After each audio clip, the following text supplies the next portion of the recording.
All right, well, I've got the wiring harness done. It's wrapped. Got everything installed. I'll take a walk around real fast. So here's where the harness is routed. It's routed over to the passenger side. I don't have this bolted up yet, just in case I got to do some more stuff in there. I won't have to pull it, but the harness comes down here. This part of the harness just comes around, goes like behind my injector rail, ties into the alternator. The rest of the harness, really, which just contains all the wires that are being powered off of the starter. Power actually runs up this way and goes this way and goes to the bulkhead fitting and powers stuff on the inside of the vehicle. But anyhow, that's routed down just like I wanted. It's a little bit close here, but I don't think I'm gonna have any problems with heat. And I'll see what I can do about cleaning that up. And this is my battery wire. I didn't talk about that before, but you gotta have your battery wire on there. And that's where that'll go.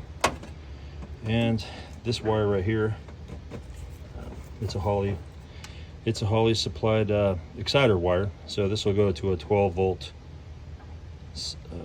supply, which I know is in this harness here somewhere. And it's an old wire that used to power up the choke heater, the electric choke. It's got 12 volts, and I know it's still in there, and I will tie this into that. There was supposed to be an inline diode in here, at least that's what they say, and it drops this down, drops the volts from 12 down to, I don't know, 5, 6. And all it does is just excites this and allows this to start charging your system. So it's a pretty cool setup when you're doing these LS's. You just have this power wire here and this little exciter wire here. Now let me show you the routing. Welcome to my office. So here's where the wire drops down, and I just decided to go right in between the motor mount and the cross member. I've always done it this way and never had any problems. This is that funky heat shield. One thing I'll say about it, it's really robust. It's hard to cut through because it's fiberglass. It's real grippy. It's like trying to freaking shove a bicycle handlebar grip through an opening. It's just grippy. But I like the product. See if I can sneak up on the starter. I can barely see what the heck I'm doing. Guess not. But you can see right here the arrangement. Doesn't look bad.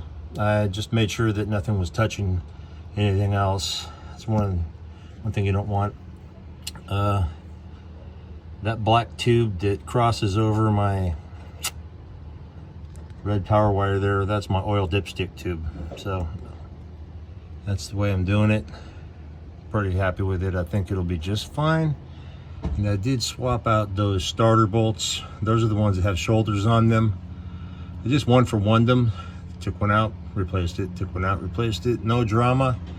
Another thing I liked about this whole deal here with this LS engine was I could play with those bolts without having to have the starter drop down and on top of a wooden box or something and playing with it and cussing. But at any rate, it's shouldn't have any problems with heat messing these wires up. All right.